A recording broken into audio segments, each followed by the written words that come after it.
And Garrison Hurt takes advantage of it. He takes the handoff, swings to his right, gets to the 20.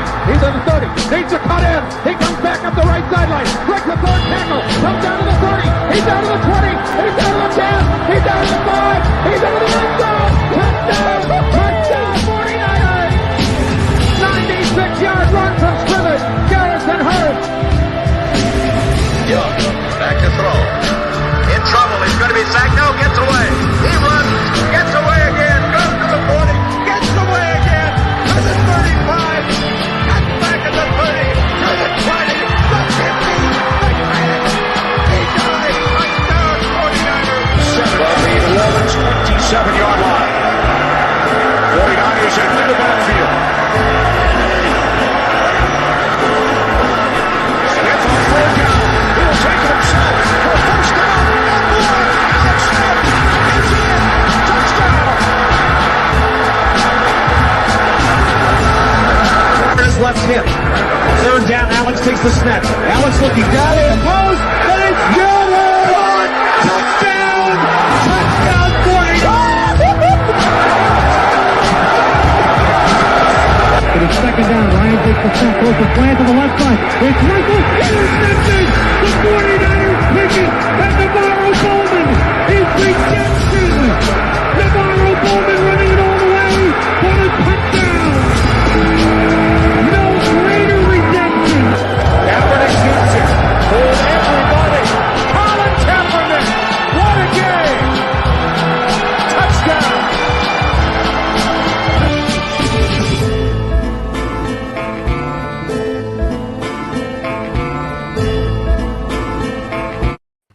Click, click, boom. What's going on, faithfuls? And Nothing But Niners crew is back. And we are here to react, not overreact. I know a lot of people were like, oh, where's everybody at? I saw the tweets, man. I waited for hours. Where were you guys at and all that?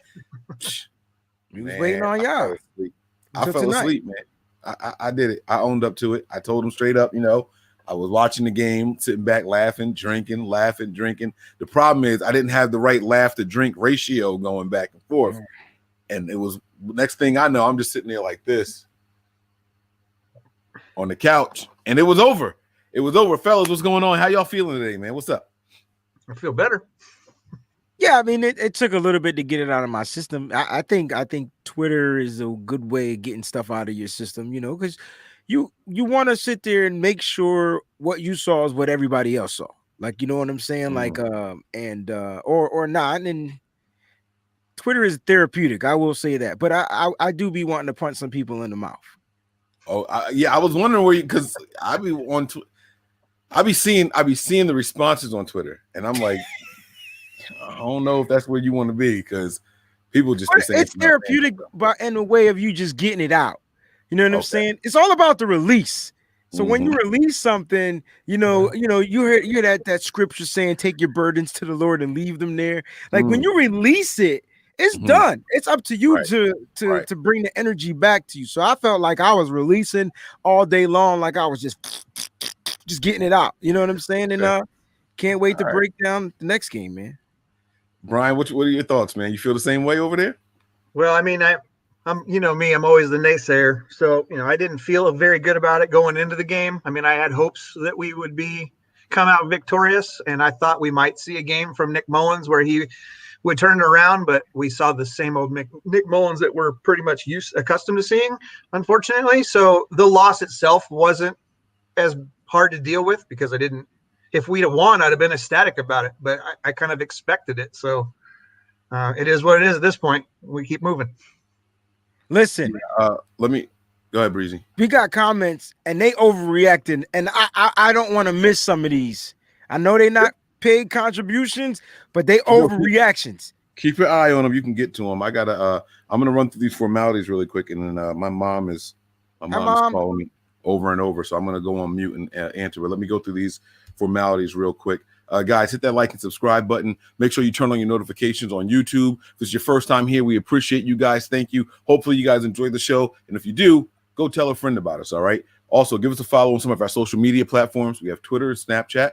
Those handles are Nothing But Nine. It's the number 9, Nothing But 9 ERS. All right. And then we also have Facebook, Instagram, as well as Twitch. Those handles are Nothing But Niners are spelled all the way out. There's no numbers in there anywhere. It's the exact same as the website, which is www.nothingbutniners.com. I'm your guy, 49ers Mike _NFL. The guy over here on this side is my guy, Wayne Breezy. And then down there is my dude, Brian. You can see their names, STAR_9R. Get it? Niner, right? All right. So that's their Twitter handles. Make sure you go and give them follows. I'm going to go on mute really quick. Let me call my mom back and make sure everything is okay because she might be scaring herself. We got a little situation here. So I'm going to go on. Two things while you're on mute, Mike, just to clear up, just because the chat's going crazy. No, I don't blame Nick entirely for this loss. This loss is a loss across the board. There is all kinds of problems going on in this game. But the quarterback touches the ball every offensive play. So, yes, I do blame Nick Mullins in his ability to do what he does as a quarterback. So you guys can get over yourself, or you can, have Mike and Nick get rid of me or whatever you want. But that's my opinion, and you're not going to change it because you don't agree with it. I've been talking a lot of shit about this team. I love this team, but I still talk shit about them. I want them to be better, and the only way for them to get better is to get past names. And so if you can't get moving past names and your favorite players to make this team better, then you're going to hold this team back in your own mind. I mean, obviously we don't make the decisions that make the team, but the chat always seems to hate that we're talking about one player specifically, and that's just for now. I mean, I can talk about Richard. I can talk about how the secondary played. I can talk about how the defensive line played. I can talk about how the offensive line played. There was problems across the board. This team is, whether you like to hear it or not, is going into a rebuild mode. It's going to have to, just because of the money next year. And unless they come up with more cash somehow, that's what you're looking at. And finally, at least Richard Sherman came to the the understanding that that's not going to, and put it out to the public that that's something that's not going to happen. Him coming back next year is probably far less likely than a lot of people want to, look how they want to look at it. So, I mean, I can talk shit all day, so it's cool. Let's go. Well, I mean, the preface is not necessarily to talk stuff, but when we do talk it, we're going to back it up, right? And that's the point. There's a lot of stuff going on out here that just doesn't seem fair, fit to the faithful, like the fans. Like, look, let's keep it a buck. The San Francisco 49ers has every faithful fan bipolar right now. We don't know what to think. One minute we like, oh snap. The next minute we like want to jump off a bridge. Like, that is what this organization is doing to the fan base, and we're trying to hang on, Brian and Mike, to the to the good. Like, we're trying to hang on, but reality is starting to set in real quick. And I think you said it. You said, look, this team's going to be in a rebuild mode. I can see it. But not everywhere. Not everywhere. I think in the secondary, they're going to have to work. I think even on the defensive line, they have to continue to add key pieces, not just anybody, but key bodies. And I think they need to continue to add a different linebacker to the crew. It's like, they hit on Fred Warner, they hit on Dre Greenlaw, they kind of missing on Al Shire. Mike Nazalcha's older. Like, they gotta figure it out. Like, they need that extra linebacker. They missed on Quan Alexander. They traded him away. You know what I'm saying? So the 49ers will be doing some reshaping, not necessarily rebuilding, but reshaping. You know what I mean? Like, kind of putting a piece here. Look at it, and I see then you have to make a decision. So the 49ers have to make a decision about their quarterback. Either they restructure his contract so that Jimmy can be the guy, or they're going to have to change plans. Like, there's no two ways about it. That's it. They're either going to have to find a different rookie that they bring in, or cheap veteran like Fitzpatrick or something, in order to use that person as a bridge to whatever they plan to do. But it's really going to be on whether or not this offseason is going to tell us a lot about, obviously it's going to tell us exactly what the 49ers think of Jimmy. So either they renegotiate his contract so that yet next year opens up a shit ton of cap space and he takes a minimal salary next year because we have the out. So, the 49ers have the upper hand. He can say that I don't want to do with this, or I don't want to be traded, but it's only $2 million in dead money. So that's a perfectly good option for him to leave. But still, when you're taking the person who controls your offense and you're switching that up, to me, that's a rebuild. That's how I look at it. Okay. Not on the defensive side, obviously, because I think that we're missing some pieces, obviously, with Bosa being out. with Ford being out, with what the thought process was when they built this D-line. We traded away Buckner because we had to. It was a money situation, and I know that people weren't happy about it. And there was really no way to keep him here. And if you look at the dollars, you'll figure that out. But the D-line itself, once it's healthy, I think between Street and Hyder, if we can keep him, Bosa coming back next year, Kinlaw, obviously, and Jones or Givens, whatever we decide to do there. If we can find a decent defensive end that has speed to replace Ford, that would be great. Like you were saying, if we can find one other piece in our linebacking core, I think the defense is set, except for the way we have to work on our secondary, which we should have addressed this last season or last offseason, but we didn't. So I think that I'm not sure because obviously I'm not in the building, but obviously there's a thought process there about what they thought they could develop this season with their secondary. And I don't think that came to fruition at all. So it's going to be a rebuild on the offensive side. Now, wide receiver, you're good. Kittle's good. If you can keep Reed, great. If not, then you need to find another piece because while I like Dwelly a lot and I like Warner, at least what we saw of him last night, the tight end room is not my number one concern. I mean, obviously we got to fix the quarterback situation and, whatever that solution is, and then that offensive line needs to get straightened out. We got some pieces that we need to fix. So. I agree. I mean, we just got. I don't think it's rebuilding. I think it's replenishing. That's the word I like to use. But semantics. But I mean, we got to do some reshaping. We got contracts we got to think about. We got to, we talk about renegotiating somebody. I know Mike's going to speak, but I just don't want to leave this comment because I talk about this every week and y'all just bypass it, which means I'm not the only person that sees this. And that makes me feel good. And this is from a Facebook contributor. But Mike, you have some. You wanted to speak, and then we do have a contribution. No, y'all go ahead. Cause I'm not. I jumped back in, and y'all were everywhere, so I don't. First thing is everything okay with Mom? Yeah, sure. We'll talk off air. Yeah. Okay. All right. So, really quick, Kenneth Jennings put this out there. Shout out to Kenneth on Facebook. He says Kyle's not a head coach, OC at best. He doesn't utilize our weapons. Kyle Juszczyk had only 12 offensive snaps. Mostert carried the ball 9 times. And Debo really didn't get the ball till garbage time, like third quarter time. What are your thoughts about this? I said the same thing before, so it's not anything new to me. I don't see. I think that we had that long conversation about whether or not we thought he was a good leader or a manager or whatever we thought he was. That was a couple shows ago, and I don't want to go over that whole issue again. But I do agree that he's a great offensive coordinator. I think that he gets lost in his head coaching responsibilities. I think that he probably would benefit from trying to bring someone along and training them how to be his offensive coordinator, I think that would be beneficial to someone on this staff. I think it would be beneficial. I'm sure that he shares a lot of his insights, but when you're training someone to be an offensive coordinator, and you want to make them somewhat similar to, in your form, right? I think that he would be better off if he had someone else that could do the play calling for him. I think he would be more productive. He gets locked into his favorites. We've talked about that before too. And sometimes I think he misjudges what their abilities are, or maybe he's trying to, I don't know, squeeze one by the other, the opposing coach or whatever he's trying to do. But,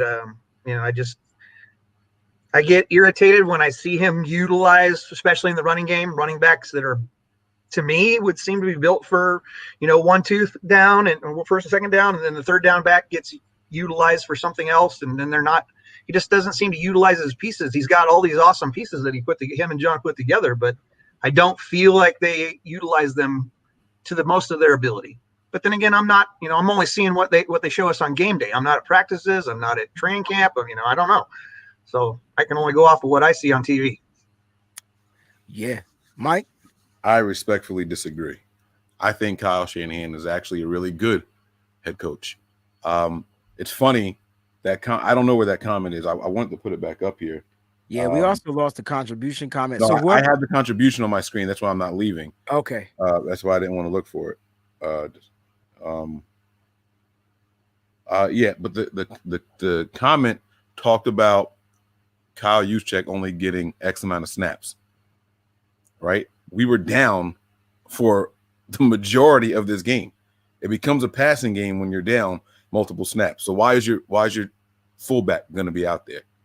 Right? They talk about Debo getting X amount of touches. Right? I think that was in there also. Yeah, but what about what Brandon Ayuk did? You're mixing it up, right?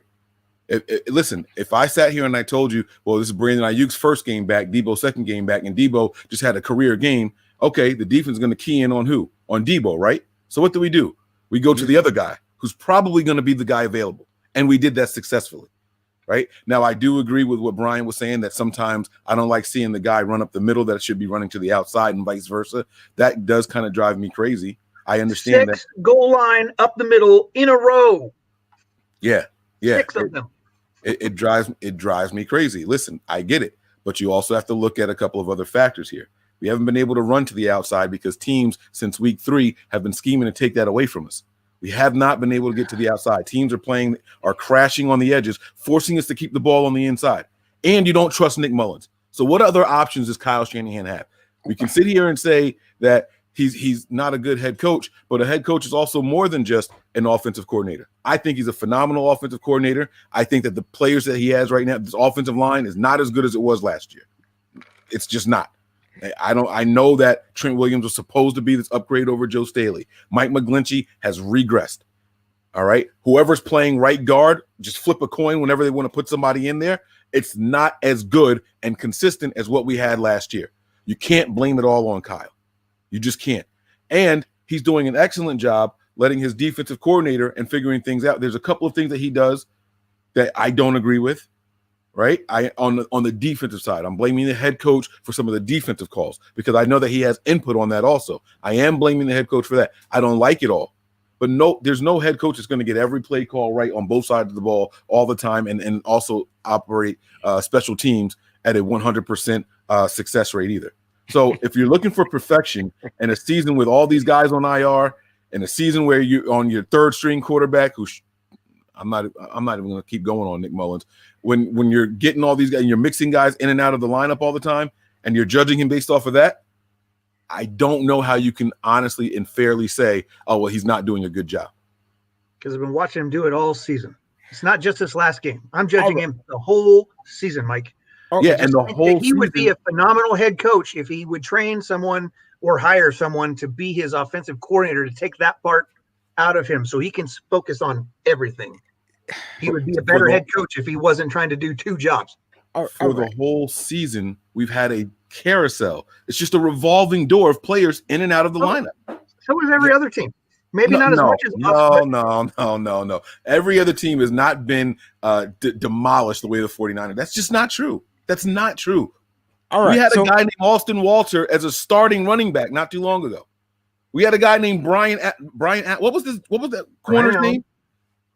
Every team has not been hit the way the Niners have. That's injuries happen. Yes. The way that the Niners have, absolutely not. No. And COVID's been wreaking havoc over the Baltimore team. They've had to make changes and switching stuff up. The Broncos had no quarterback. I mean, how hard is that? You bringing in some guy? They lost that game badly. I understand, and they should, rightly so.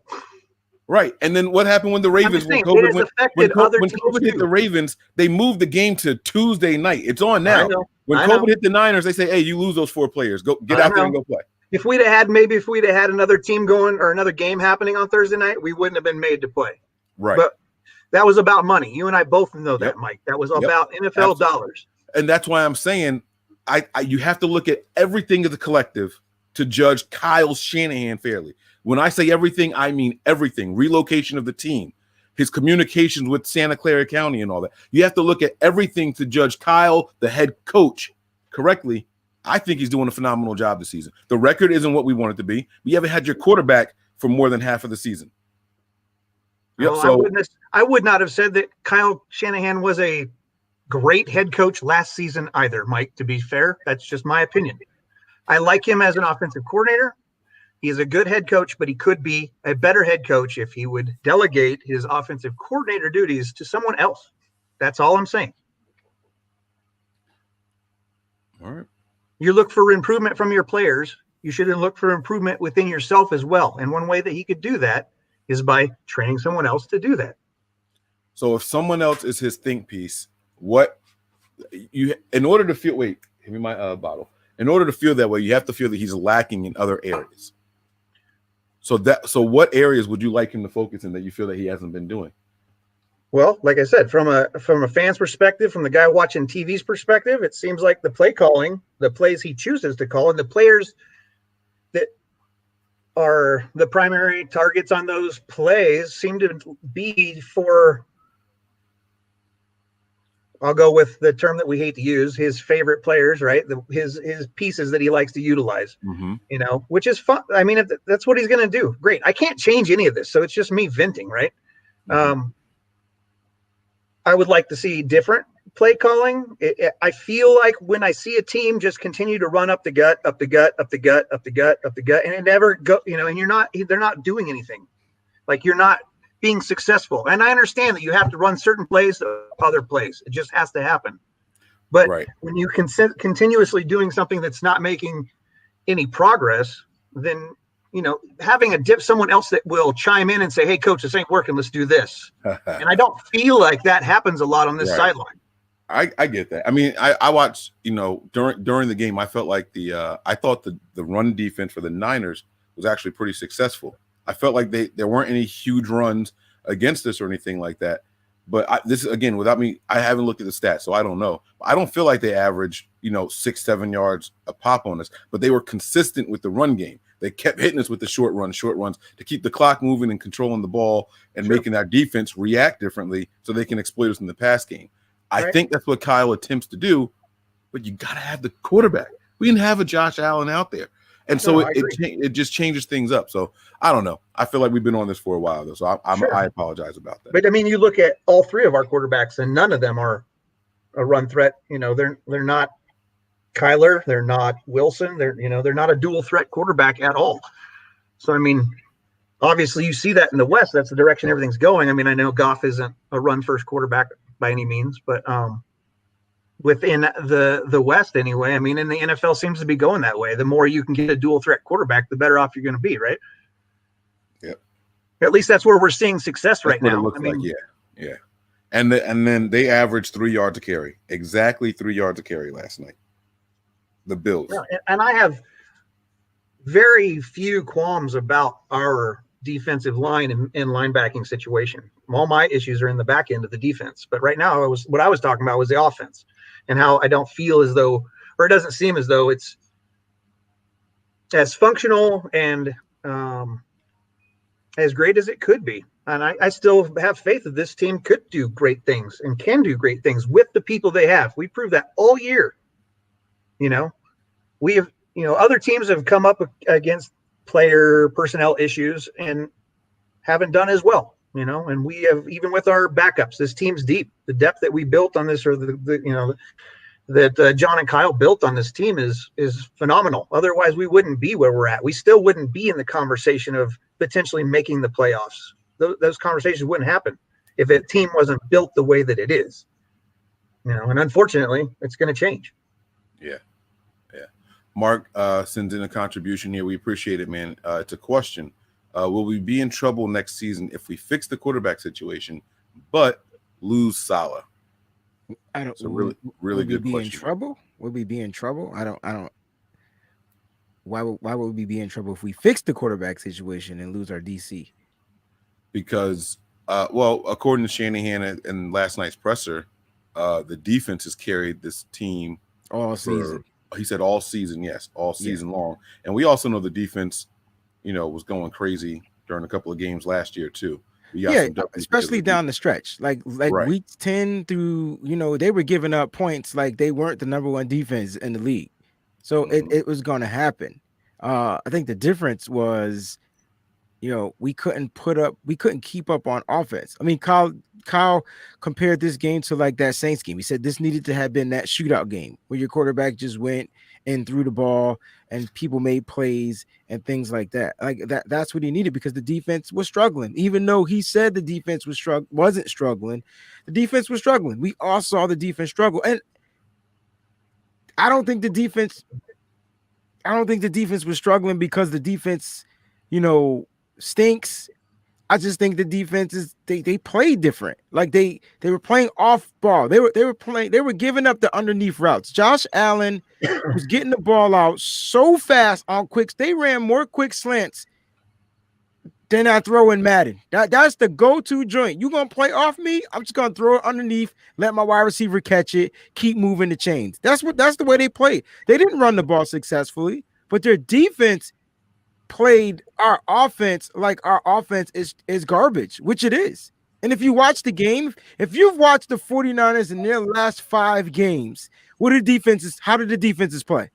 They put 8 people in the box, bring another safety up, forcing the quarterback to make a play. My issues with our quarterback situation, and I hope this addresses his question.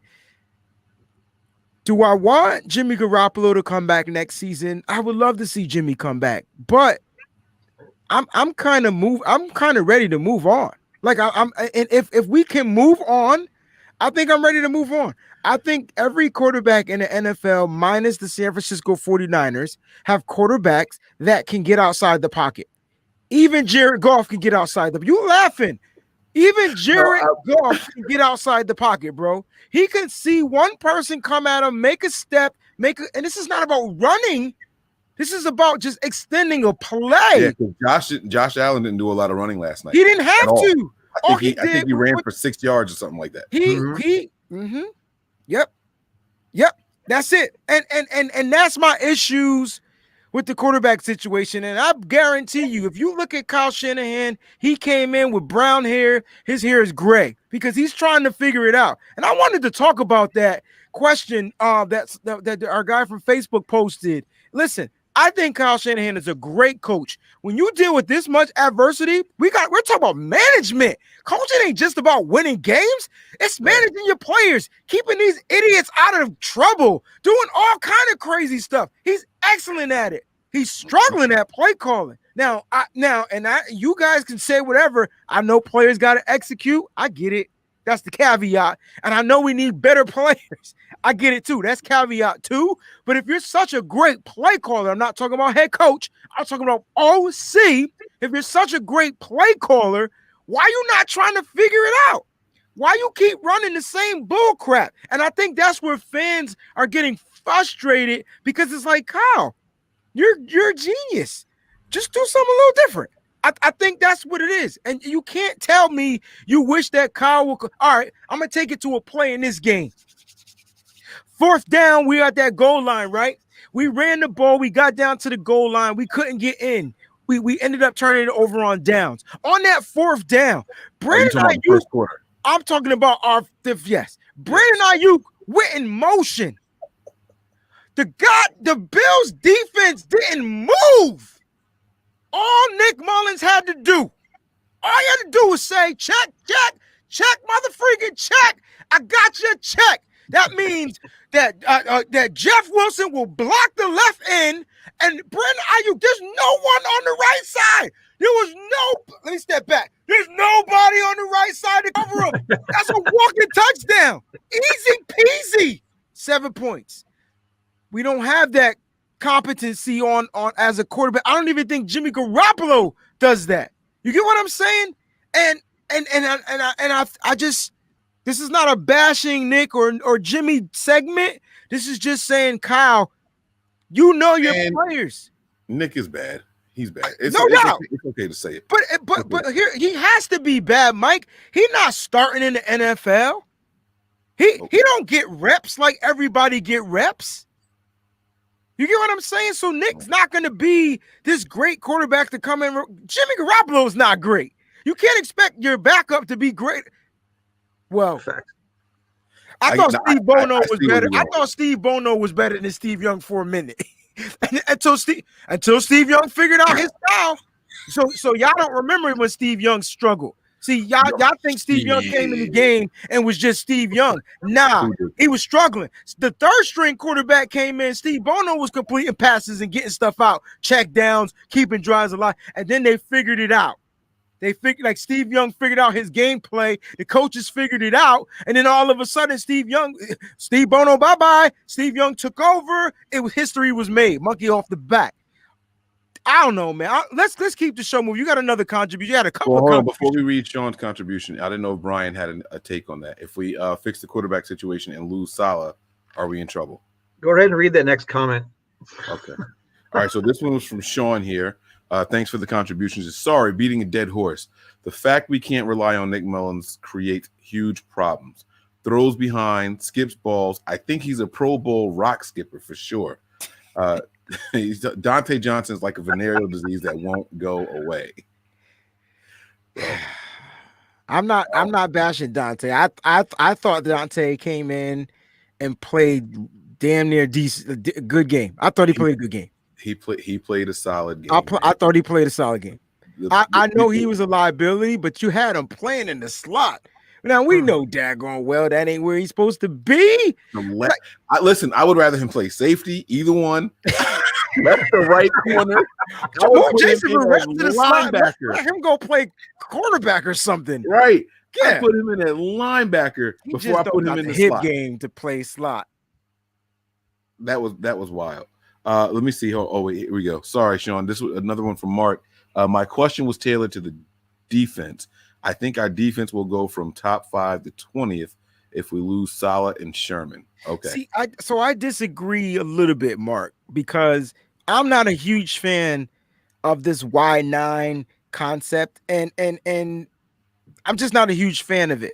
I want to see something a little bit different. Now, we do know that our secondary is struggling because we don't have a pass rush, right? Like we're all competent to know that there's no pass rush. There's no Nick Bosa. There's no D Ford, and we have reserves getting pass rushes, right? Kerry Hyder from nowhere coming in, leading the team, 7.5 sacks. You got to fabricate. Remember, we didn't blitz a lot last year. We blitzed way more this year. So the pass rush is just not there, which a lot what was that play call on Richard Sherman? What was that hold incidental? I forgot what it was called. Whatever it was, it gave him a first down. That doesn't happen when you have a pass rush because Josh Allen behind should have been on his back. Unfortunately, we don't have that. So that's a big difference. I think getting your pass rush back lets you play a little bit around with your secondary, just a little bit. Like a little bit, right? You still want good players back there, but I think not having that pass rush is really what the Achilles heel is because the 49ers for years have been trying to build the pass rush. They never built the secondary. They always built the pass rush. Get pressure on the quarterback. Secondary can hold on for 3 seconds. You get what I'm saying? I think that's the motto. So I don't think they go from 20 to 5. I don't think they go from 20 to 5. Yeah, I don't think they fall that far. I mean 5 to 20. I'm sorry. I think they go 5 to 7, 5 to 6. Some of it will depend on if Saul leaves. Some of it will depend on who they elevate to DC or if they go outside to find somebody. So that will have a huge, determination on how far that falls. I don't think that the loss of Sherman is going to have as big of effect on the team overall. If you go through a complete offseason without him, granted, everybody loves Uncle Sherm or Grandpa Sherm or whatever the hell they want to call him right now. And mentally, he is one of the top quarterbacks to play the game ever. But physically, and I've said this before, so this shouldn't shock anybody, physically, he's lost a step. He had lost a step last year. He's why we lost the Super Bowl. I don't care what anybody says. Right. You can blame it on everybody else, but if we didn't have him covering back there and Hill getting burnt by Hill, then they wouldn't have scored touchdowns. It's facts as far as I see it. So I don't think that Sherman's impact, while, like I said, the leadership, the mentor part of it, yes, that will impact the defense. But I think that Fred has learned enough to help inspire and motivate people on that team, whomever they may be next year, to fill that void. I think that having Salah leave will be a little bit more, but then again, it's going to depend on who replaces him. And like Wayne's saying, and I was going to say the same thing. The reason that we are having such a hard time right now is that we have no pass rush or a minimal pass rush compared to what we saw last year. Yeah. I think losing Robert Saleh would have more of a effect on the team than losing Richard Sherman. I'm not gonna beat up Sherman. I've said for a long time how I felt about him on the show. And last night, Sherman, is he still injured? He made one bad play, bro. Okay, so no, seriously, Mike, how many bad plays did Sherman make? Because I seen one. Bro, Sherman was just out there. He was just out there. I seen him on run. I seen him on tackles. I seen him in he was lost in zone. He wasn't lost in zone, bro. He made one bad play. How is he lost in zone? In my opinion, he looked lost in zone. He looked uncomfortable in man. He didn't want to press anybody. He just seemed like he was out there going through the motions. I didn't understand what was going on. That play where Beasley got that touchdown. Mm-hmm. They snapped the ball from the 6-yard line. He's 4 yards deep in the end zone. Mm-hmm. They snapped the ball and he backpedals. That's the one bad play. That's the one bad one. Find me another one. He was handsy all first half because he's afraid of getting beat. Sherman was a liability out there last night. Okay. He was just going through the motions. I didn't understand what we were watching happen. Look, Sherman played so bad. People didn't even realize they put Akello in over Sherman in certain plays and moved Sherman to play safety. No one's talking about that. They did that last week. Sherman plays safety. Why would we talk about Sherman moving to safety? That's what they're trying to do. They're trying to transition. The safeties suck on this team, minus Jimmy Ward, bro.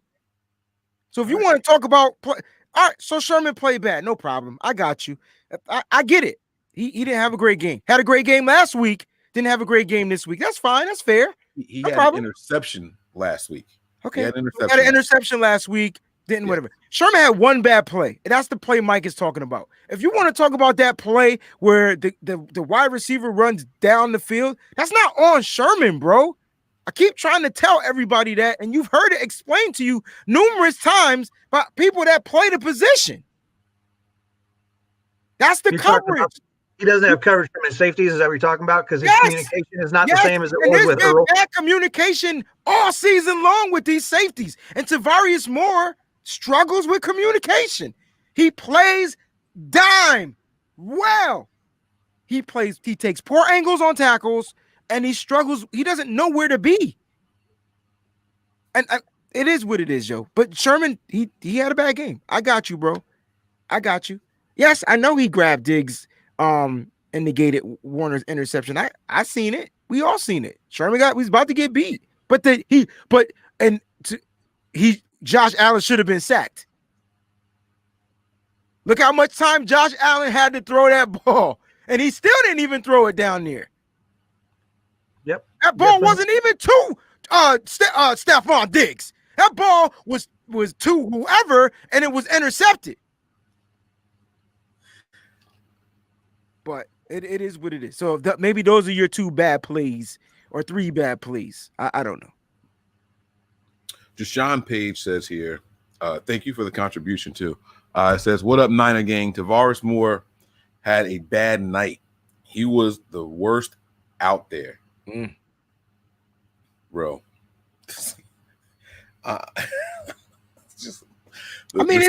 It's to each our own, right? You know why the secondary looked so bad last night? Because slants are those kind of plays. Yeah. They're quick completions. They're dink and dunk. But we're not talking about slants over safeties, bro. No. Well, I mean, all right. So, but how many big plays did they get on us last night? They didn't get too many big plays. It's about being in the right position at the right time. And that's what I believe Tavares Moore struggles in. He's still learning. You know what I'm saying? He a youngin. I'm cool with it. It's not that he sucks. He's just learning. Like, you ever got thrown in the fire? It's like, figure it out. And that's what it is, because that's where Tark has to be.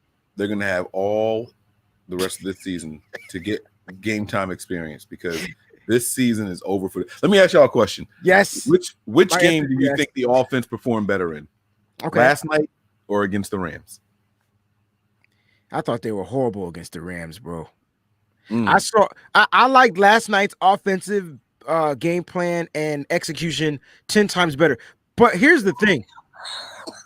And the first drive on offense was 13 plays. And yes, one of those plays were a PI, right? Pass interference to extend our play, but we still drove that joint down. We just couldn't get it in the end zone. 13 plays on that Bills defense, yo.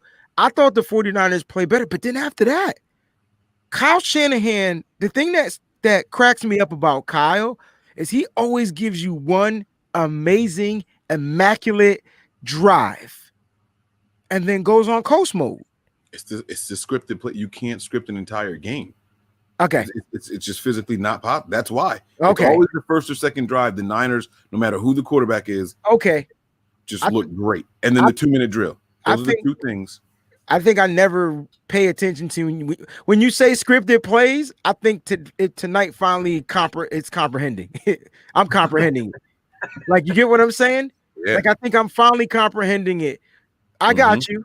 So, and you can tell the difference between both coordinators because you can tell Sean McDermott has scripted plays, and then after that, he just let his team play. Yep. They just go play ball now. See, I got it, man. It took me how many years? Got you. Brian, what do you think though, man? I want to get your opinion on which game plan you like, offensive output, production. Which offense did you like better? The Rams, the 49ers against the Rams, or the 49ers against the Dolphins? I mean the Bills. Not having the plays broke down to see what how the gameplay went.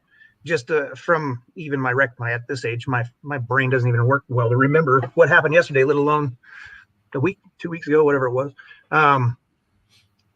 I enjoyed the Rams game more because I felt like last night I just kept seeing the same shit over and over again. And if you guys called my wife, you could ask her, stop yelling at the TV, because that's all I did last night. Like, why is it the same play? Like, and I know I'm kind of stuck there with that, but that really pissed me off that we did, first and goal, and you run 3 run plays up the gut, and then you go for it on 4-1, fail, get the penalty or whatever it was. They got them another first down, and then it still took them 3 up the guts to get it in for the touchdown. I'm like, at what point do you change up your thought process? To me, it was very the whole game last night felt very Super Bowl-ish. It felt like watching the Super Bowl over again. So I don't know if it was a similar game plan, but it felt like that. Interesting. Very, very interesting. I think I enjoyed watching the Rams game because the defense was just on fire. But the offense was really bad in that Rams game. They played so much better last night. And think about it. I'm saying this to just try to put something here, right? So Kyle said that he knew that this game was going to be like that Saints game last year, and the offense had to step up, right? He said he knew it. He said the defense had been carrying us all year, and this game was going to be like that Saints game where we were hoping for that kind of shootout. We had some opportunities. We missed them on third downs, Okay. And so when you look at the game plan, when you look at the play calling, you can tell that the Rams game, the play calling was just the execution was even worse and I could see the difference. And the offensive production last night was so much better than that Rams game. But we feel different about the Rams game versus this game. And it's because it felt more enjoyable to watch the Rams game, but that's because in the end we won, I was mad the whole Rams game. I knew we were going to lose that game. I just it wasn't until like the very, very end I was like, I cannot believe we won this game. I knew we were going to lose. I knew we were going to just watching that Rams game. I was just like, there's no way that we're going to win. Look at this offense. What are we doing out there? I was like, you ever watch a game and you go cuckoo? Like you go from yelling to just like crazy laughing, like Joker just sprayed some Laffy Daffy dust in your face. That was me during the Rams game. I was walking around just cracking up. My eyes were watering. I didn't know if my body wanted to cry, if I was having like a nervous breakdown. That was me during the Rams game. Maybe it's also because last night's game, I expected us to lose the way that we did. So maybe I was a little more, mentally prepared for it. But I still felt like the offense was better last night than I did in the Rams game. But the defense can't do what they did against the Rams all year long. The offense was better as far as production wise, but they still couldn't score. So that was a problem. I mean, they couldn't score in that first half. The first half is where it kind of like mattered, right? Because once the Bills got the lead, the 49ers just tried to play catch up. Like it was just catch up all night. So if you go back to watch the first quarter, I thought the Bills drove down on the 49ers, but they just got stopped. I thought at that moment the momentum shifted. I thought that this defense said, yo, you got all the way to the one. You went 90, however many yards, not 99, but you went 80, 75 yards, 74 yards, and you couldn't score. Let's go. I thought the defense was riled up. And you were proven right on the next defensive stance because remember, we turned it over at the 1 yard line, and the defense got the turnover right. They were so fired up that we held them, we stopped them, and they went out there and they got the turnover and got right the away. Ball back, and we got the touchdown. Right. So the defense looked like they were ready. Like the defense, I was like, okay, maybe they can do it 2 weeks in a row. Even though Mike and B, they let Josh Allen get all the way down to the field by throwing on him. Mm-hmm. Like even though we injured both of their running backs within 3 minutes. Mm-hmm. Both of them guys was out. David Singletary got banged up, and then the rookie Moss got banged up. I don't think he even came back. I know Singletary came back. Now, here's the thing.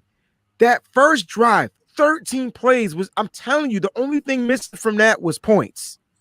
Yeah. That's why I said kick the field goal. Right. Well, we forfeit points on that, and it actually worked out for us. It did because we got the ball back. We got missed, the points. we get the ball back. We get the end zone. So it did work out for us. But I think that when in the grand scheme of things, when you look at the game, it was kind of a wash. The Bills forfeited 3 points just like we did, trying to be, we're all the way down here. So let's see if we can get it in there. And if not, they got to drive 99 yards.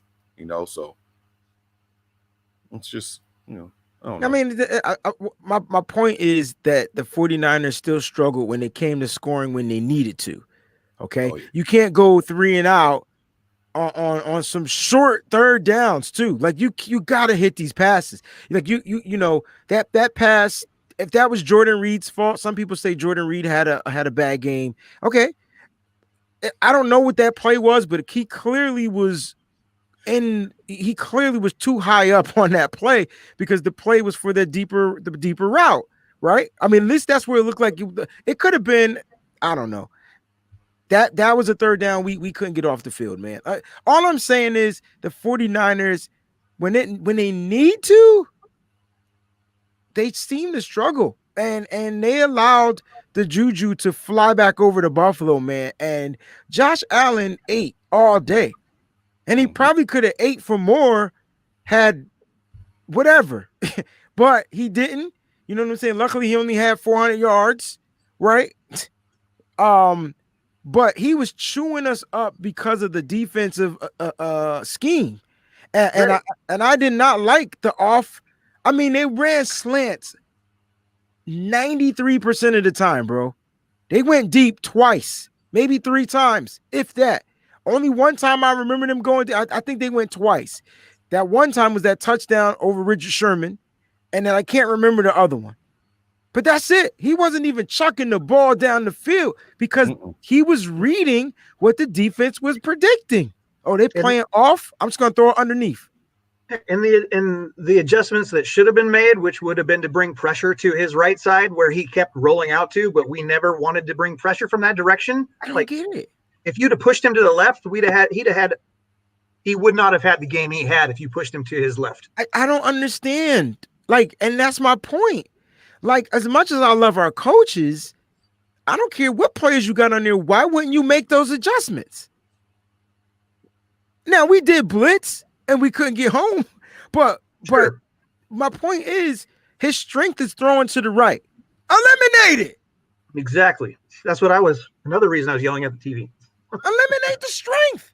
We do it to everybody else. Eliminate it. I don't know. Josh Allen is going to be great. I can see it, but he has a weakness. I felt like Kyle Shanahan. And see, Mike, you talked about Kyle not fusing himself in on the defensive side, I felt like he should have went to Salah and said, yo, take away the right. If you saw what was happening, now take away the right. Like, take away the right. I don't care what they get on the left. Take away the right. I'd rather him throw to the right. What do we do to Jared Goff? Take away his right. Stop letting him roll out to the right. Yeah. Forced him to go the other way. Incomplete all day. Incomplete all day. It's much more difficult to throw across your body like that. So right. And they just gave it to him all game. All day. Never, like, the adjustment was never made to take that away. And that irritated me, but it is what it is. But I had a question back at the beginning. You had asked me, and I wasn't really ready to answer it, about the quarterback situation in Salah. That question that came up, right? What everybody does need to realize that if the team decides to pull chalks on Garoppolo and move on, whoever they bring in is not going. We're not going to the Super Bowl next year. It's not going to happen. It's going to be 2022 before that's even an option again. Wait, so I'm sorry. You don't think that the Niners can make the Super Bowl next year? Not if they change quarterbacks. Shit. We'll argue about that later. I was bringing it up for a reason, Mike. Come on. Yeah, no. I think we have a very good chance at making the Super Bowl next year. You put a rookie in there. Give me any game manager. Who are you going to get in our pick range? Now that we've won another one that pushes us even further back, now you're looking at 12 to 20. There's got to be any quarterback coming out of college can extend a play. Kyle Trask. That's how I look at it. Sure. Like any quarterback, because it's just the way the college game is being taught. And we're not talking about quarterbacks going out there running for 45 to 67 yards or being a dual threat. We're talking about a quarterback that just says, nah, son. Right. Don't hit me. Give me a quarterback that plays scared back there, but wants to get rid of the ball also. I'm afraid of contact. You know what I mean? Listen, I'll never forget, man. And I know this isn't really a football thing, but I'm gonna tie it into it. I promise. I'll never forget. I was watching the Floyd Mayweather fight like 12, 15 years ago. He avoids all contact. Right. And everybody that I was so much like younger here, And everyone's like praising this guy, and I'm like, well, man, he picks his opponents. I'm just sitting back, just hating on him. He picks his opponents, and and I'm like, look at him. He out there like he's scared. This is all he doing. They were like, Mike, they can't hit him. They can't hit him, and then he picks them apart. It's death by 1,000 cuts. I have never ever critiqued Floyd Mayweather again. Yeah, like a light went off. He fights like he's afraid to get hit. That's how you want your fighter to be. You don't want to absorb hits if you can avoid it. It takes away too much energy, man. And you get hurt. Brian, I do think that there's going to be some options at quarterback for us, whether it's the first round or even the second round. I think that more promising quarterbacks, as we start to break down the film and all that, I think we'll find some guys that the Niners can target. I think that Shanahan can draw up enough plays in that 0 to 20-yard range that these college quarterbacks are comfortable in throwing in. And we know how he schemes guys wide open. I just don't see anything that a capable college quarterback can't do in this system. So you're thinking that in the second round, we're going to be able to get a passer that is better than Jimmy. And while I will give Mullen his props, he's not consistent, but when he is on, he's fucking on. He was throwing in some tight windows last night. Yes, but that's the problem. He's not consistent at it. Right. So you're going to have to find a second-round quarterback who's going to be more consistent. Or mid-round, first-round guy. Yes, I do. I 100% believe that it's possible. 100%. I believe it's possible too. And here's my theory. It's simple. It's you get a guy out of college that's ready to transition into the NFL, right? They're ready to win. Like they're ready. They're not gonna. It's not like we're getting a guy that's gonna go to a team like the Jets where they're rebuilding all the daggone time, or a team like the Lions, or a team like whatever. You get what I'm saying? Like you're gonna come to a team with some weapons. If we can get a guy that can just he ain't got to read the defense. He could just say, "Oh, snap." Just extend the play to allow your weapons to get open. He could throw 7-8 yards all day and let those guys rock yak. Guess what Kyler Murray did? Yeah, right. But Jimmy can't get outside the pocket anymore. He's a sitting duck, y'all. As much as I love Jimmy, I just think in this offense, not just in this offense, in this league. Think about, all right, somebody mentioned Patrick Mahomes, right? Think about Patrick Mahomes if he couldn't extend the play. How good would he be? Let's be honest. Because we saw how good he would be if he couldn't extend the play in the first 3 quarters in the first half. First 3 quarters. I'm sorry, Mike. Right. First 3. My bad. First 3 quarters. And then all of a sudden, we stop pressure. We stop whatever we was doing.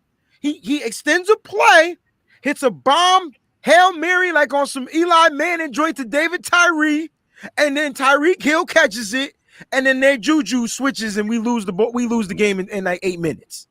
With a 10-point lead. We had a 10-point lead, and we lost in 8 minutes. By like 10. 20-point swing.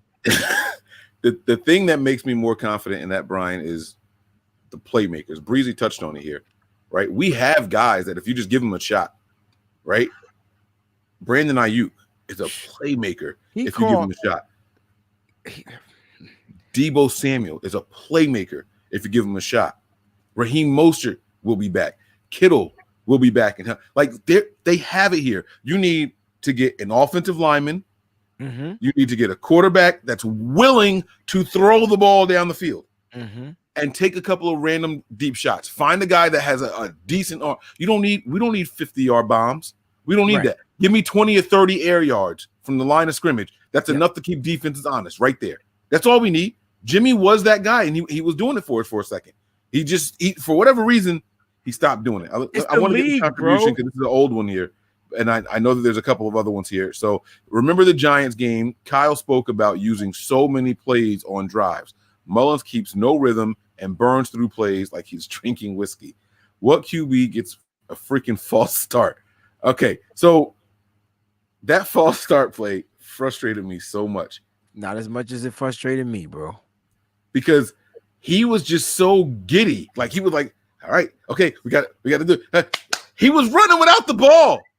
How do you do the sneak and you don't have the ball yet?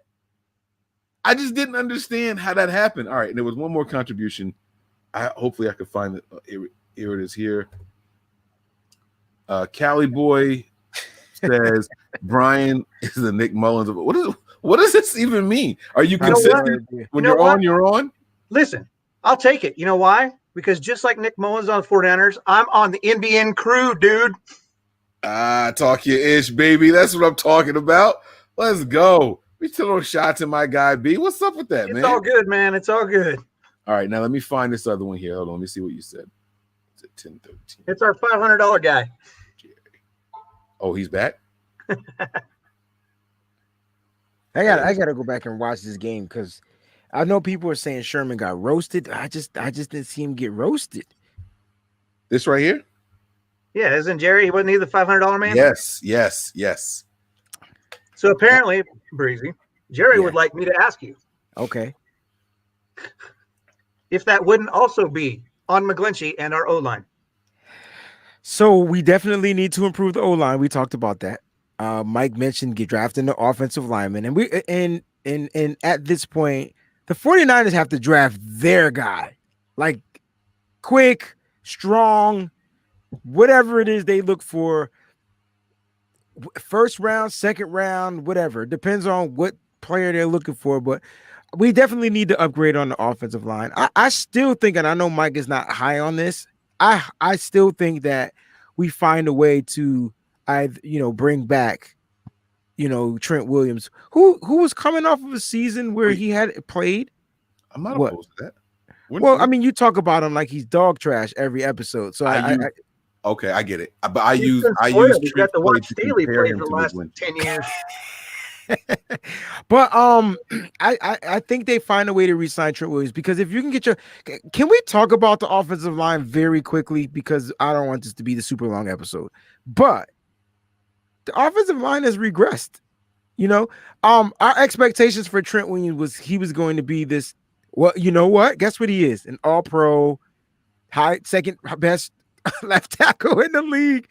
You know, according to other people, but for the 49ers, he's struggling. He gives up, gets penalties, he gets hold calls, he's giving up sacks, which looked like communication things, right? Early in the season, right, Brian? We talked about this on the show. It looked like somebody just wasn't in the right place, or they thought they were supposed to be here, blah, blah, blah, blah, blah. Same thing we see on the defensive side. And it's coming from the veterans thinking that the other people. Here's the thing, though. Laken Tomlinson has regressed. We don't have a center. Our right tackle's trash, and we building a right guard. So, dude, rough. I almost forgot about the offensive line. I thought the offensive line played decent last night. I didn't think they were horrible.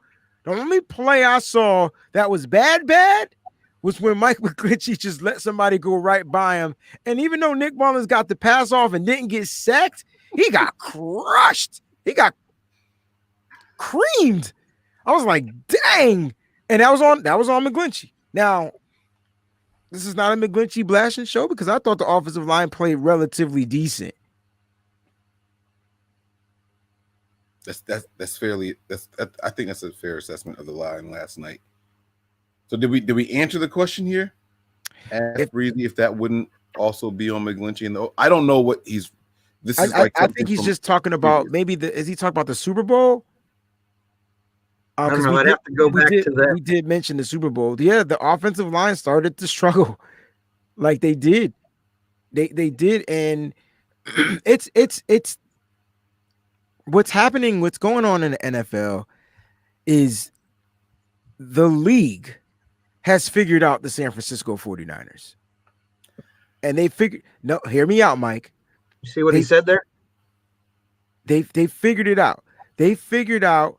We can stop the run because their quarterback, can't throw the ball down the field.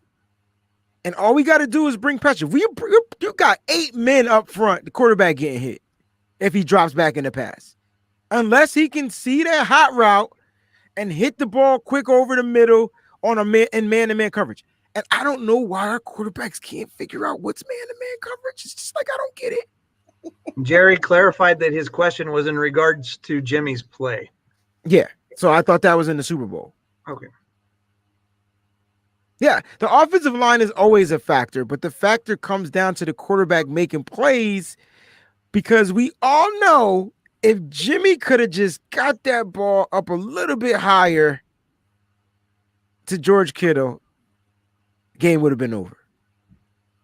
But it got batted down.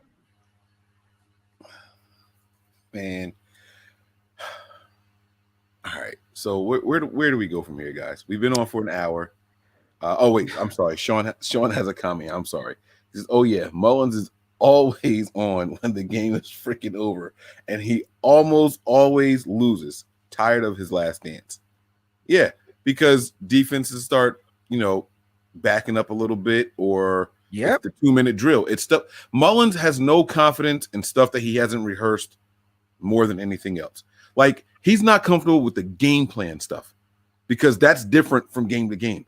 He's comfortable with the stuff that's scripted. Listen, these are our how plays are scripted in the NFL. The quarterback and the head coach sit down, or the offensive coordinator, they say, what plays are you most comfortable with? Mm-hmm. All right, we're going to mix in this many runs, this many passes. We're going to keep the defense honest. That's what we're going to do. And we're going to march down the field. And that's what we're going to do. And then there's the game plan stuff. The game plan is everything in between. It is halfway through the first quarter, all the way down to 4 minutes left in the fourth quarter. That's all game planning. And the last 4 minutes is all 2-minute and 4-minute drill stuff that you practice every single week, no matter what quarterback you are on the team, unless you're scout team, right? But no matter what quarterback you are on the team, you're getting those reps and you're practicing the 2-minute drill. So it's what plays are you comfortable with at the beginning and stuff that you practice every single week. It's not a coincidence. He's good at those two things and sucks at everything in here. So that's just that's who Mullins is. And I tried my hardest to tell people not to get their hopes up about this game this week. I tried so hard. I was getting, bro, people were sending me the definition of the word faithful on Twitter because I said that we were going to get whooped by the Bills. Like they were sending me the definition of the word faithful as if like but we shouldn't have got whipped. So and that's the problem. You like that. I mean I think that's why people are remember I mentioned about us being bipolar, and it's because of what the team does. One week they give us this, the next week they give us that. It's just got us a little uneasy. So when they give us what we need, of course we're gonna believe. It's like, yo, we seen this, we seen that.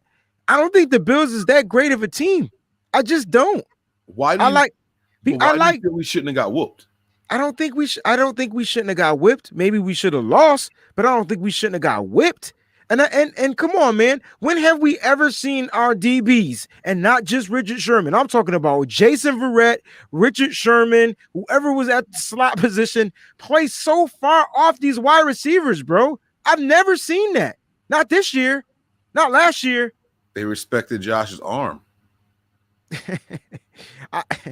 It is what it is, bro. I wish we got respect like that from DBs. Quarterbacks got to take it. We don't have a quarterback that takes that respect. That's why I want out of nowhere. And that's why I think the 49ers need to find a QB, because the teams in the league, all 31, have the 49ers figured out. We lose to the Dolphins are good. Now, they weren't good week 4. We made the Dolphins good. You feel what I'm saying, baby? You feel me, my dude? If it wasn't for the victory over the Niners, a convincing one, we laid all the way down. If it wasn't for that, the Dolphins are underrated, though. I think that they're a better team than what they wouldn't be 8-3, broski. If they didn't beat us that bad, they wouldn't be 8-3. I'm gonna tell it like it is. They wouldn't be. Saying they were underrated when it was our turn to play them, whatever week that was. They were underrated. I think that a lot of people didn't expect much from them. So I think that they're just showing who they are, which is a better football team than a lot of people thought they would be. It's like looking at the Browns. I mean, look, they're going to, they'll be in the playoffs more than likely if they keep playing the way they're playing. And, after, I don't know, what was it, 4 years in a row of a first round pick, they should be, See, we're saying that the offense played well enough. I know people are saying they did. Did anybody watch the second quarter of the game? I'm just curious. Because the offense couldn't do anything in the second quarter. Matter of fact, they gave. Never mind. Go ahead. No, because you're about to say what I'm about to. You got it, bro. You got it. You got it. Go ahead. No, because you're right. What happened to the offense in the second quarter? I have no idea. It disappeared. Like it vanished. Be gone. No. The offense had the ball in the second quarter for like 3 minutes, if that. The 49ers had the control of the game in the first quarter up until like their first drive in the second quarter, and then the Rams took over time of possession. And that's where the 49ers lost. They couldn't get off the field on third down. They couldn't get off the field on fourth down. And they gave up touchdowns like it was nothing. So we could blame the defense, but the offense has to execute, guys. Right. And I also want to say, I came in here and I've been harping on the offense. The defense also played an unacceptable game. You let a team score on 6 or 7 consecutive drives. They didn't punt Mike until the fourth quarter with like 3 minutes left. It's not acceptable. That's not 49ers football. That's supposed to be the healthier side of the ball, isn't it? Oh no, wait. It's actually getting pretty even. No. No, it's off the safety. Yeah, never mind. We did have some injuries on that side, but still, 6 or 7 consecutive drives they scored on. You don't win games like that. Yeah, would they say like 32 first downs or something like that? I got it right here. Oh, you got them over there, Breezy? Yeah, I got it. They had Buffalo had time of possession. 31 first to 24, y'all. Yo, they only ran 8 more plays than us. That's it. That's it, bro. The only statistics the 49ers led in were rushing yards. 86 to 81. Bro, listen to this. 22 of their first downs came on passing plays. Passing that's how you plays, know. bro. That's how you know it was dink and dunk. The passing game was just an extension of their run game. That's how the 49ers used to play. Right. But they can't play like that when you got 8 motherfuckers in the box and then you got your safety come up. So it's like 9 people in the box. He has to locate who's playing man. You got 9 people up there. You got to figure out who's going to be the man guy. I'm going to drop back, and I'm just going to throw it down the field. Hopefully, you'll get pass interference. Hopefully, it won't be an interception. And hopefully, your guy will catch the ball. It was like watching Brady throw to Welker or Edelman, over the middle, over and over That's and over. all it was, bro. I was like, where's Wes Welker? Why doesn't he just walk over to Saleh and tell him how to stop that shit? That's all it was. And that's why Shanahan said it was going to be like the Saints game. We can't stop that. We can't stop that dink and dunk, can we? I don't think because so. that's what the Saints did to us too. I know a lot of people remember some of those big throws, but remember Michael Thomas was quiet. You know what I'm saying? Like it wasn't about him. It was the dink and dunks to everybody else. The Bills spread the ball. I wonder how many people caught. Hey, did Richard Sherman play in that game? Which one? No. The Saints game? Yeah. No, he didn't. I know he didn't. But that's my point. They can't. There's certain things the defense is great at stopping, and there's things that and you can blame it on the execution. You could blame it on the scheme. You could blame it on your DC. You could blame it on so many different things. But the 49ers struggle in certain things, and Drew Brees is not even a mobile quarterback. But he can extend the play. And you get what I'm saying? Like it's not just the fact that the 49 Sherman did not play in the Saints game, guys. He didn't. I'll have to take your word for it because I don't remember. He wasn't back then. He came, but he didn't even play in the Rams game, right? No, he did play in the Rams game. He didn't play in the Saints game. Oh, last year, yes. We were talking. I thought we were talking about this year. Oh, okay. I thought we were talking about last year. I was talking about last year's game, Breezy. Okay. I didn't know you were talking about last year. Yeah, I confused you. Look, so Gary B says here, do you think Darnold, he's talking about Sam Darnold, will be a good fit for Shanahan? I haven't seen much from Sam. I know he could throw the ball down the field, though. Why do you think he's going to go somewhere? It would be a trade, and the Jets have the first pick, dude.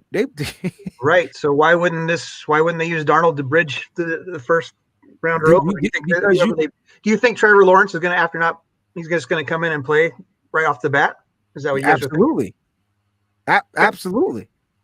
Trevor Lawrence will beat out Sam Darnold, especially if he fits Adam Gase better. You think Gates will be there? That's exactly what I was going to ask. Yeah. Do they make a change in the coaching staff? It doesn't sound like he's going anywhere. And if he is, we won't know to the end of the season. That's what they said. Right. If Gase stays, right. If he stays, I think Darnold is gone. If he stays, I think Darnold is gone. If he leaves, I think whoever comes in takes their pick of quarterback early in the first or even early in the second, and they let them shoot it out, and then they trade Darnold if he loses afterwards. But I do think that Sam Darnold will be a good fit for Shanahan. I think he'd be a good bridge. Look, in a perfect world, I think we keep and restructure Jimmy, and we draft the guy and let this guy get comfortable. Let Jimmy be the bridge till we get ready to move on. And I think that's what Jimmy is, Mike. I'm gonna be honest. Yeah. I don't think he's better than he's probably the best backup quarterback in the NFL.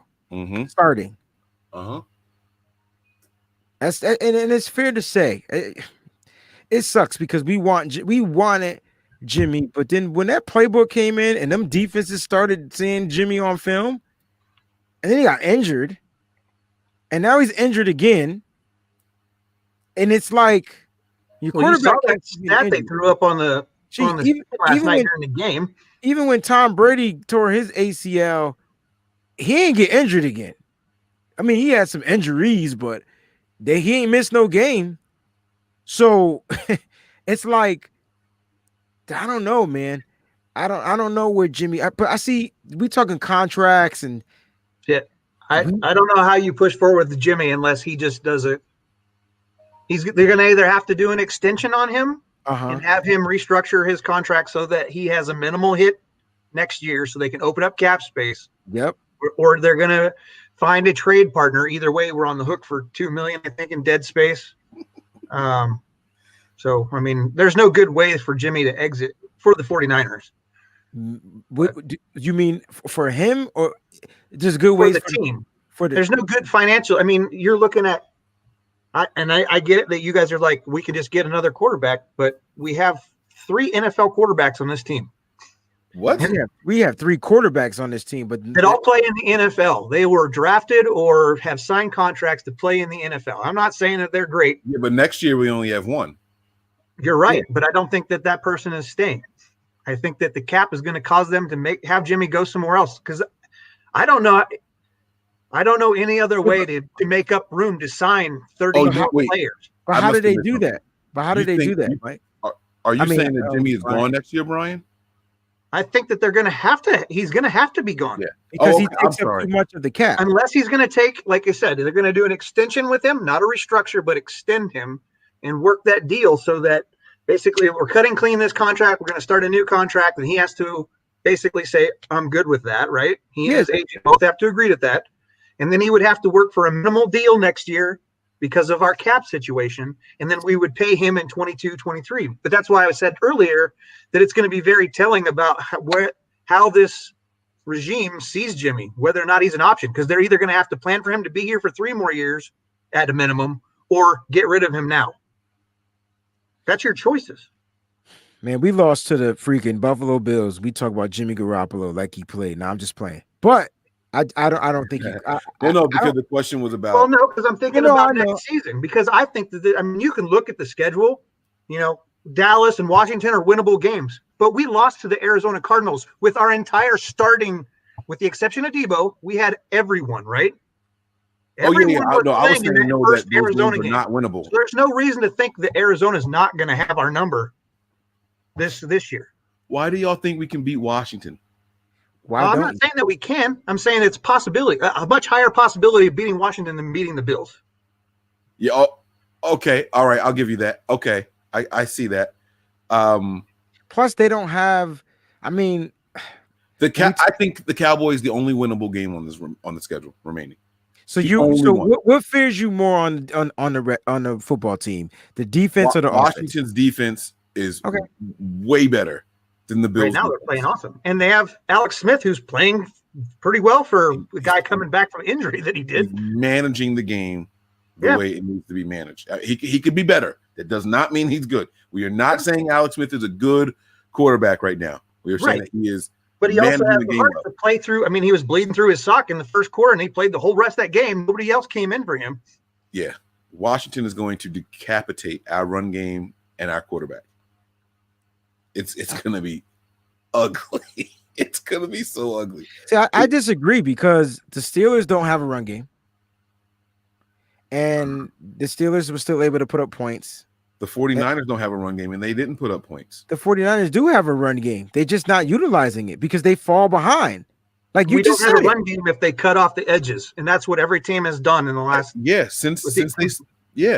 Brian's right. Like 6 weeks, we haven't had a run game because they started saying, "Hey, just take away the edges." And the Niners can't adjust.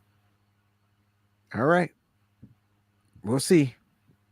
I mean, I would love to say that we're going to go and win all the way to the Super Bowl. We're going to make a run from here. That's not what I'm saying. But it's not. I still think they can find a way to beat this team. Like, they can still run it.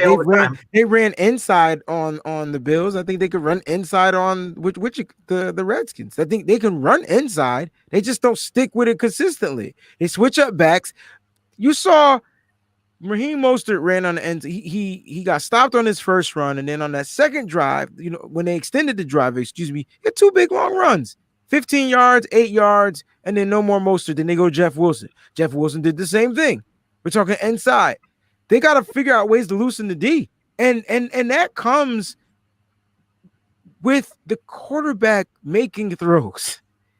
So they're good. Yeah, I got you. I got you. It's like a circle, man. I'm like, we're back to the same spot we started in. I got you, yo. I got you. It's going to be a 10-13 game. 10 to there 17. are 2 games on this schedule left. I think we have the possibility of winning. Is that better?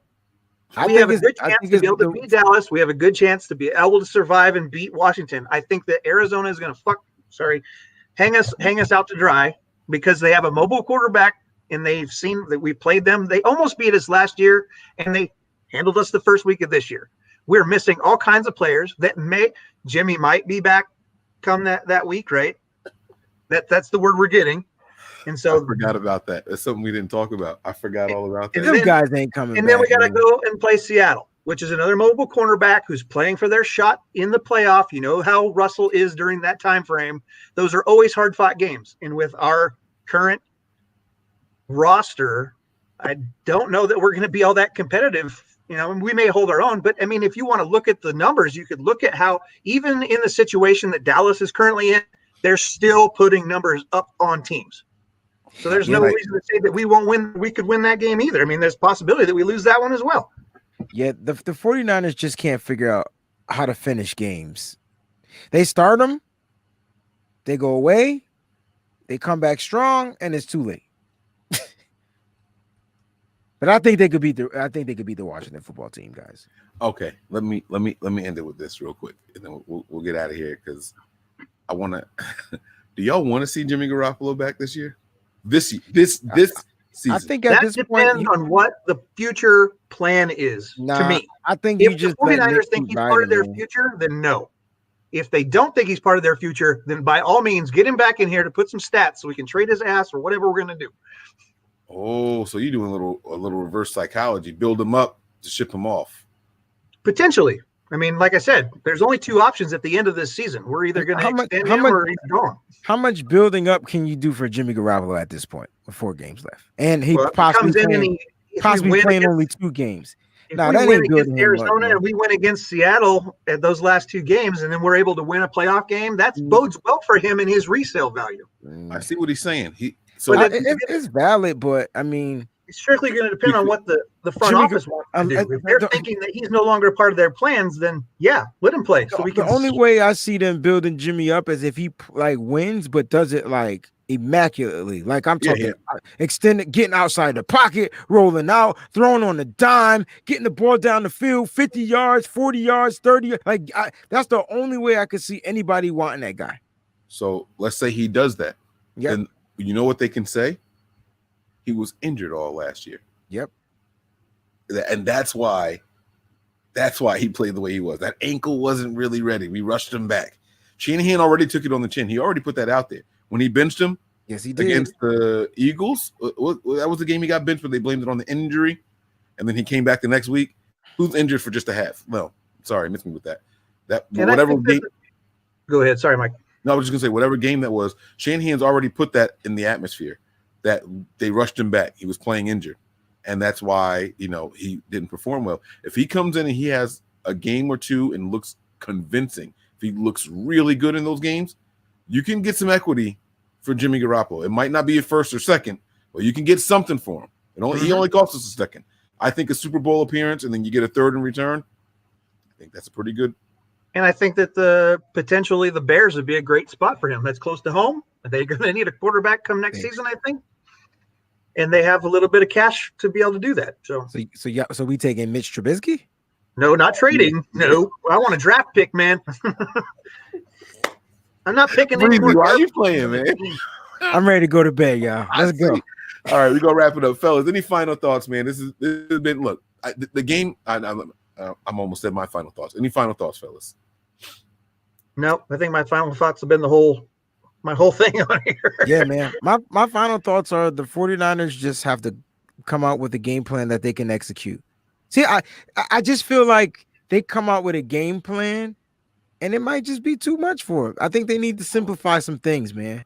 I think I would like to see Kyle Shanahan, and maybe you said this earlier, but maybe the 49ers just need to go out there and play backyard football. Like, run around, do some stuff, throw it, make whatever. Yeah. At this point, No scripted plays. Just come out and just boom. Let Nick play around. And see, that's why I don't think we see Jimmy Garoppolo back. Because people, they know what he can do when healthy. I think the simple fact is you let Nick ball out and he got to get reps. Okay. Remember, Nick is a undrafted free agent. Y'all forgetting that. This dude was. I'm not talking about you two does. I was about to say he plays like an undrafted free agent to me. So. Right. That's my point. He ain't supposed to play like a 5th round, 6th round, 4th round, 3rd round, 2nd round, 1st round draft pick. But Brian said it earlier. There are things that he does well, and when he's on. But he ain't always on. Right. Is that something that you think that the coaching staff can fix? Oh. Or do you think he can mature into that? No. Okay. So what do? You move on. That's what you do. And that's going to take me to my final thoughts. I think it's time for a quarterback switch. And I'm not talking about Jimmy Garoppolo. The 49ers have to find out if they want one of these guys as their backup for next year. All right. We've seen what Nick Mullins can do. We've given him plenty of opportunities. All right. CJ Beathard has sat back. He supposedly learned.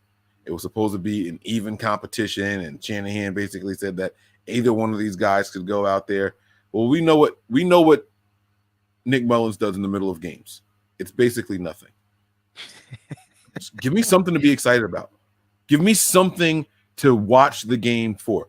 I agree. If I already expect us to lose, why am I tuning in? You can write down Niners will have a successful first or second drive. They're not going to do anything until 2-minute warnings. You can write it down, and you can say, I hope the defense keeps it close, so we have a shot at winning like we did against the Rams. But if they don't, if a team goes up 2 scores, it's over. It's done. Over. And so give me something to watch for. I think the Niners should make a change at the quarterback position, not because I think CJ Beathard is better than Nick Mullins, just because I want something else to watch. I need to see something else. I want to see Josh Johnson. Yeah, I know what he does better than all the quarterbacks on this roster. Extend play. Now that doesn't mean his throws are going to be accurate, but I know he'll get outside the pocket and have a better chance of throwing an accurate pass or run the ball. That's what you get. And that would shake the defenses. It would. They're playing us. They like we scared. They're not. Oh, yo, just put 8 people in the box, yo. Bring his safety up, make it look like 9 people in the box. The quarterback he's not gonna know what to do with the ball. The offensive line's not gonna know what's coming at him. Yeah, just give me something different to watch. My only rebuttal, Mike, would be to leave Mullins in there only because of the stability or the chemistry that he currently has. If we have any hopes of making it to the playoffs, and they expect that when Jimmy comes in and that'll be the cure-all, then I want to see us continue to play as best as we can. Not just to be more entertaining, but to be the best team. And I think the best team that we can be right now, unfortunately, is Mullins at quarterback. Well, that's depressing. Because we've seen, we saw, I mean, I know that you can say that over last year he has progressed, but we saw him last year. I've never been impressed with CJ. Yeah, sure, he's got a rocket for an arm but we don't. That's not Shanahan's style. I don't understand. I had a hard time trying to figure that out. Why he even drafted him if that wasn't what he was going to use him for. I get it. But why are you still trying to figure out ways to win, Brian? The season's over. It's over. We're supposed to be over until we're on that eliminated slot, man, and we're not there yet. It's not over till the fat lady sings. Woo! When we're officially eliminated, we can start talking deeper about rebuilding and all that stuff. Yeah, when we're officially eliminated, I'm going draft scout mode. Okay. All right. So then I digress. I'll reel it in a little bit, but I applaud you guys. Just a little bit, Mike. Yeah. Keep the line out there, bro. You sure? Keep the line. Keep the line out the rope. No. Just keep it in line, but just keep it loose. Okay. Yeah. Keep it a little loose. All right. So I can still. I got my eye on the bob. I'm with you. Okay. So we're gonna see what happens, man. We're gonna continue to break things down. We're gonna start looking ahead to the Washington football team that we're gonna be playing next, and we're gonna keep you guys all informed of all the latest and breaking news. The good thing Oh, Jordan Matthews was released too, by the way. Yes, Jordan Matthews was released. That was something that we should discuss at the top of the show. Well, that was it. Not much of Here's a quick question. Just a housekeeping type thing. Are they required to keep, well, for right now, 16 or whatever the hell the number is on the practice squad? Like, is it possible to just have 10 people on your practice squad? Yes. So why are they wasting money bringing people in? I have been trying to figure it out all year long. I mean, I know it's not a lot when you bring a guy in for a game and then he's gone, because the practice squad salary is so minimal at this point anyway. Mm-hmm. You know, you're looking, I mean, I say minuscule. I'd love to make $17,000 in a week, but right. You know. Yeah. No, I don't get it. I don't quite understand it myself, but there has to be some kind of method to their madness, or there doesn't, and we've been duped, you know. I'm not. No, but not, the only thing I could think of was that maybe we're bringing them in case somebody gets on the COVID list, then at least they're already in protocols. Because if you wait till somebody's gone, then you have to wait for that to go through. Right, waivers and all that stuff. So just get them in here now and keep a little stock of them, you know. Damn. Oh, you asked a question. I thought you were going to ask something else. You said, are they required? What were we talking about right now? They're already required to keep the people on the practice squad. Well, we're talking about Matthews. He got released. So I was like, why are we keep bringing these guys in to save? I mean, we could save. I know it's not much, but you're saving money that is going to be vital next year. So I asked if it was required for them to keep the roster full. Yes. I was going to get to the positive of the game. Next to no injuries. Yeah. So DJ Jones, high ankle sprain, and Tom Compton head injury. Yeah, next to no injuries. So that's Tom Compton. Why is Tom Compton go? Never mind. Somebody else has a head injury. That's why he's here. Yeah. Seriously, like this is the dude that got hurt in the walkthrough. So let's put him into a physical game and see what happens. Oh, same thing happened. Like it's literally insanity. I'm just saying. That's the definition, Nick Mullins. It's literally insanity. We're watching Nick Mullins and we're gonna say something's gonna change. He's gonna flick a switch. No, he's not. He's not. There's no switch. I'm not insane. Maybe I am. Maybe y'all. And I'd rather hear Nick Mullins at the pressers than CJ also. Oh, so you hoping to get something? Now see, Nick Mullins at the pressers. He just has always something nice to say about somebody. Man. But see, that's what gets me, yo. That's what gets me, because when I see him at the presser, I'm about to cuss this motherfucker out, right? And then he starts speaking, right?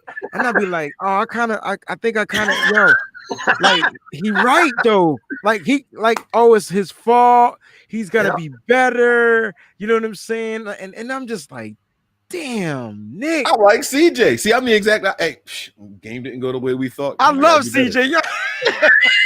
He's right to the point. He ain't gonna talk to you. You can tell he just a G. Like, yeah. I don't know. Sometimes he comes across as though he doesn't know what. Like he has nothing prepared to say. He just speaks. That's my point. That's my point, B. Like you gonna get what you gonna get. Yeah, I get it. I'd like a little bit more intellectual insight. Thanks. I get you. No, it makes a lot of sense, man. You know, but either way, it doesn't matter who's out there. We're going to be cheering. We're going to be pulling for our team. Doesn't mean that we can't predict that the Niners are going to lose, but we still all hope for wins. Listen, sure. If we had it our way, we would wave a magic wand and we would win out and win the Super Bowl this year. Right. Okay. That's how it would be. Yeah. In every year for all of us on the show. Yeah, we don't have the pieces, guys. Right. I'm coming to reality now. Oh shit! Wayne came down. Fuck. Okay, season's over. Wayne's done. Yo, I'm coming to reality.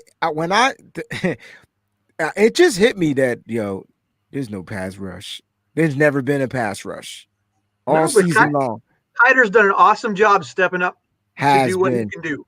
You imagine Deion Jordan's played pretty good considering what he had his best game last night. Can you imagine if we had our starting pass rushers?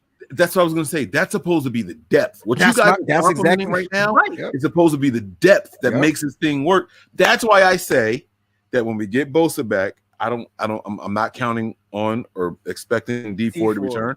But when we get Bosa back, that's why I say a rookie can come in and help, because We need offensive line. We get the rookie.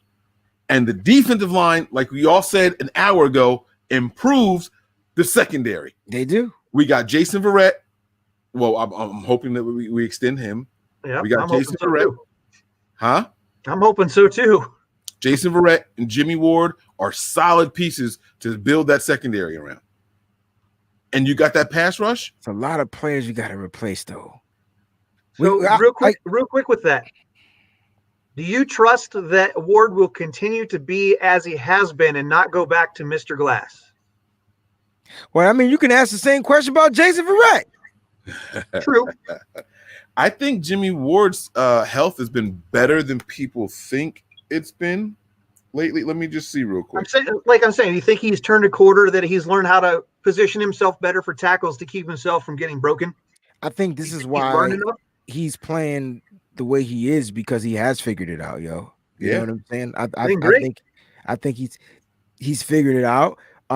You still see him you still see him making hits. You still see him making tackles. He's just not gonna get you he's not gonna get you any interceptions. It's just not. Right. It's not in his game plan. 11 games so far this year, 13 games last year. I think that's fair. It's the NFL. Everyone's gonna get injured. So you only miss 2 or 3 games a year. I'll take that. He's shown. Plus, he'll be a vet soon, right? Like he's gonna be considered a vet. He's already been in the league for 6 years. 7 years. He's been in the league for 7 years. So he's gonna get some games off, man. But if I'm ready to go. But if you could only bring one guy back in that secondary, just one, you can only bring one. Jason Verrett. All right, Mike. Who's out there? It's not Mosley. It's Tart. not Spoon. Tart's going to be a free agent, and all of your all of your cornerbacks. K'Wan Williams is free. I don't think I would bring back Williams. Wow. I think we see them bring back Taylor over Williams, just because of the money. I think you can get Taylor cheaper than you can get Williams back here. I might have to go with it just sucks Verrett. That he's hurt. You know what I mean? I would have to go with Verrett. I think I would have to go with Verrett, man. Yeah. All right. Yeah. That's where I'm going to leave it there. So that's going to do it for us tonight. Thank you all for rocking out with us, gentlemen. I appreciate you guys both. Make sure you guys go and give them follows. My guy over here is Breezy. You guys see the handle right there. It's Wayne Breezy. Down here below, my man Brian, STAR_9R. Did I say it right? Yep. All right. Make sure you guys go and give them follows on the Twitters. All right. Very interactive guys. Breezy just be starting stuff. Breezy, you gotta listen. You gotta text me. You have to text me before you just throw random stuff against the wall to see if it sticks. Because I was driving today when I read your Carson Wentz tweet, and I was like, "Breezy playing. I know he's playing." Hear me out about Carson Wentz. That contract ever. You guys, come on, man. Y'all know me by now. I'm not thinking about contract. Fuck a contract. I'm not thinking about it. I'm just thinking about what they would do with this particular type of offense. You know what I'm saying? I get we can't afford any quarterback. We just don't have the money. We're so struggling with money. We can't afford Jimmy G. All right? That I get it. I got you. Brian said we need to find a way to extend them, pay them later. I got it. I'm not thinking about contracts when I talk about players, really. I know that's something I got to add into my repertoire. I'm just talking about gameplay. Listen, you have a guy that was MVP caliber who lost his offensive coordinator to the Colts and then started to suck because they depleted the whole team. Defense got lessened. Offensive line got broken. No, he got weapons, but whatever. Can you imagine? Yeah, okay. I'm not saying I don't like Wentz. I think he's trash. I just know he could. I'm looking at every quarterback in the NFL that can extend the play. And he beat our ass. Just want y'all to know that. He did. He is some dude that was bagging my groceries at a grocery store. I can't even remember his name. I don't even know if he still play for the Eagles, bro. He does. Just saying. I'm just saying. Sad. So sad. It is sad that I'm looking at Carson Wentz and he's Dookie. Yeah. Hey, I've been saying Ryan Fitzpatrick for the last 6 months. But that lets you know the state of the franchise and what we think, what we feel. I just want about what's going on here. Play, because to start this season, I would have never taken him. Hell no, never taken him. Absolutely not. Taken him over Jimmy. And Wentz has been trash in my book all the time. Thought he was trash, even when he was having an MVP season. They only won that Super Bowl because of. Yeah, Foles won that Super Bowl, right? Because of RPOs that the Patriots. That's their weakness. You see how everybody has weaknesses. Patriots couldn't stop RPO plays. They got beat. We can't stop slants, RPOs. All right. Thank you guys for watching, man. We love y'all. We get up out of here. Prepare for glory. Anticipate pain, but always remain faithful. You better be faithful. Damn real.